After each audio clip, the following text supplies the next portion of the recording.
മഹാലക്ഷ്മി സീരിയലിൻ്റെ പുതിയൊരു എപ്പിസോഡിലോട്ട് എല്ലാവർക്കും സ്വാഗതം. അങ്ങനെ ദുർഗയാണെങ്കിൽ മഞ്ജുവിൻ്റെ അടുത്ത് പോയതിനു ശേഷം മഹിയെ കാണാനായിട്ട് ഹോസ്പിറ്റലിൽ എത്തുന്നുണ്ട്. അന്നേരം മഹി ചോദിക്കുന്നുണ്ട്, അമ്മ മഞ്ജുവിനെ കാണാൻ പോയപ്പോഴേക്കും മഞ്ജു പലഹാരങ്ങളെല്ലാം വലിച്ചെറിഞ്ഞില്ലേ എന്ന് ചോദിക്കുമ്പോൾ ദുർഗയാണെങ്കിൽ സങ്കടം കൊണ്ട് പൊട്ടിക്കരയാണ്. ദുർഗയുടെ ഈ സങ്കടം കണ്ടുകൊണ്ട് ലേഖ ചോദിക്കുന്നുണ്ട്, നിങ്ങളെന്തിനാണ് ആ പലഹാരവുമായിട്ട് മഞ്ജുവിനെ കാണാൻ പോയത്? നിങ്ങളെ സ്നേഹിക്കുന്ന മരുമകൾ നിങ്ങളുടെ വീട്ടിൽ തന്നെയില്ലേ, പിന്നെ അവൾക്ക് കൊടുത്തുകൂടെ എന്ന് ചോദിക്കുമ്പോൾ ദുർഗ പറയുന്നുണ്ട്, മോളെ ഞാൻ അവളെ ഇപ്പോൾ മരുമകളായിട്ട് കാണുന്നില്ല എന്ന് പറയുമ്പോൾ നിങ്ങളുടെ മകൻ്റെ കുഞ്ഞ് തന്നെ അവളുടെ വയറ്റിലുള്ളത്, പിന്നെ എന്താ നിങ്ങൾക്ക് അങ്ങനെ തോന്നിയാലെന്ന് ചോദിക്കുകയാണ്. അവൾക്ക് കൊണ്ടുപോയിട്ടുള്ള പലഹാരങ്ങളെല്ലാം തന്നെ ഞാൻ തിരിച്ചു കൊണ്ടുപോവുകയാണ്. കുഞ്ഞിന് വേണ്ടി ഞാൻ കുറച്ച് കുഞ്ഞുടുപ്പുകൾ മേടിച്ചിട്ടുണ്ട്, അത് മോൾ തിരിച്ചു കൊണ്ടുപോകരുതെന്ന് എൻ്റെ അടുത്ത് പറയല്ലേ മോളെ എന്ന് പറയുകയാണ് ദുർഗ. ഇത് കേൾക്കുമ്പോഴേക്കും ലേഖ പറയുന്നുണ്ട്, ഇവിടെ ഒരു കുഞ്ഞുടുപ്പും വലിയുടുപ്പും ഒന്നും വേണ്ട, നിങ്ങൾ കൊണ്ടുവന്നതുപോലെ തന്നെ തിരിച്ചു കൊണ്ടുപോക്കോ. ആ ഡ്രസ്സുകളെല്ലാം ഇട്ടാൽ കുഞ്ഞിന് എന്തെങ്കിലും സംഭവിക്കുമെന്ന് പറയുമ്പോൾ അതൊന്നുമില്ല മോളെ എന്നെല്ലാം പറഞ്ഞുകൊണ്ട് ദുർഗ കരയുമ്പോഴേക്കും മഹി പറയുന്നുണ്ട്, അമ്മ കൊണ്ടുവന്നിട്ടുള്ള കുഞ്ഞുടുപ്പുകളെല്ലാം അവിടെ തന്നെ വെച്ചേക്കാനായിട്ട് മഹി പറയുന്നത് കേട്ട് സന്തോഷമാകുന്നുണ്ട് ദുർഗയ്ക്ക്. ഇത് കേൾക്കുന്ന ലേഖ പറയുന്നുണ്ട്, മഹിയും കണ്ണേട്ടനും എന്ത് പാവമാണെന്നറിയോ, എന്നിട്ടാണല്ലോ നിങ്ങൾ അവരെ വളരെയേറെ ദ്രോഹിച്ചത്. ഇത്ര നല്ല മനസ്സിനുടമയുള്ള ഇവരെ നിങ്ങൾക്ക് ഒരു നേരമെങ്കിലും സ്നേഹിക്കാനായിട്ട് കഴിഞ്ഞിട്ടുണ്ടോ എന്നല്ല ലേഖയാണെങ്കിൽ ദുർഗയോട് ചോദിക്കുമ്പോൾ ദുർഗയാണെങ്കിൽ ആകെ പൊട്ടിക്കറിയുന്നുണ്ട്, മോളെ എന്നോട് ക്ഷമിക്കണം, ഞാൻ പഴയ സ്വഭാവമൊന്നുമല്ല, ഞാൻ നല്ല രീതിയിൽ തന്നെ ആയിട്ടുണ്ടെന്നെല്ലാം പറയുന്നത് കേട്ട് ലേഖയ്ക്കാണെങ്കിൽ ആകെ ദേഷ്യം വരുന്നുണ്ട്. അങ്ങനെ കുഞ്ഞിനെ കാണാനായിട്ട് അടുത്തോട്ട് പോകുന്ന ദുർഗയെ ലേഖ ആട്ടി ഓടിക്കുകയാണ് അവിടുന്ന്. അങ്ങനെ വളരെ സങ്കടപ്പെട്ടുകൊണ്ട് തന്നെ ദുർഗ അവിടെ നിന്നും പോകുന്നു.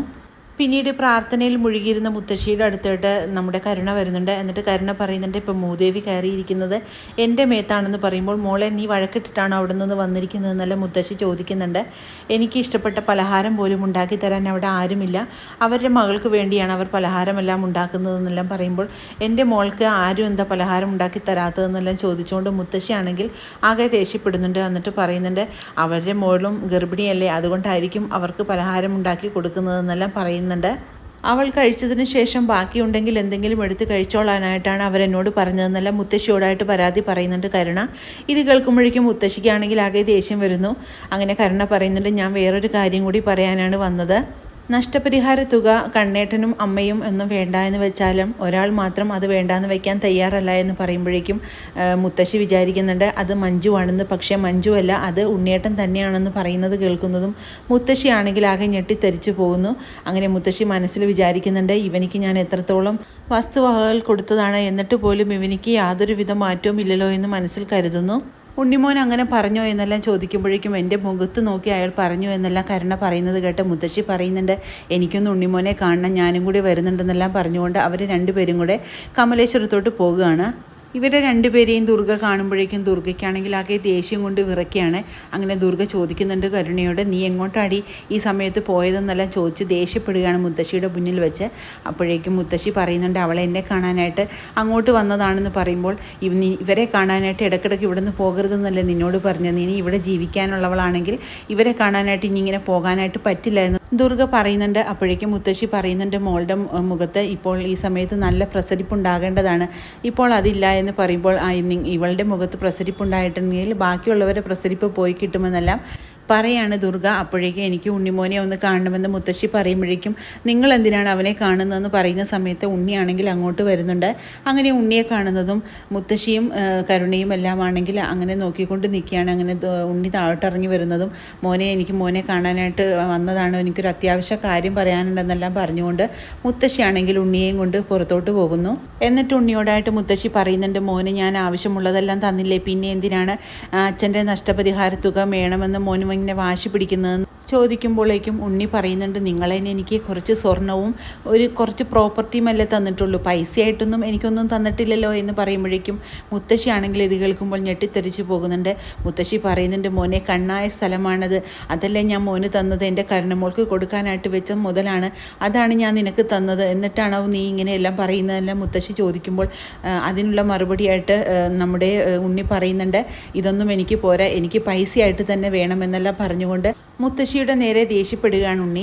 അതേസമയം പ്രതാപം പറഞ്ഞതിൽ എന്തുമാത്രം സത്യമുണ്ടെന്ന് തന്നെ മുത്തശ്ശിക്ക് അപ്പോൾ തന്നെ മനസ്സിലാകുകയാണ്. പിന്നീട് ദുർഗയാണെങ്കിൽ ഉണ്ണിയോടായിട്ട് ചോദിക്കുന്നുണ്ട്, നിന്നെ മാറ്റി നിർത്തി അവരെന്താണ് നിന്നോട് ആവശ്യപ്പെട്ടതെന്ന് ചോദിക്കുമ്പോൾ ഉണ്ണി പറയുന്നുണ്ട്, അത് അവർ നമ്മുടെ അച്ഛൻ്റെ നഷ്ടപരിഹാര തുക വാങ്ങരുതെന്ന് പറയാനാണ് എന്നെ വിളിച്ച് പറഞ്ഞത്. ഞാനത് സമ്മതിച്ചില്ല.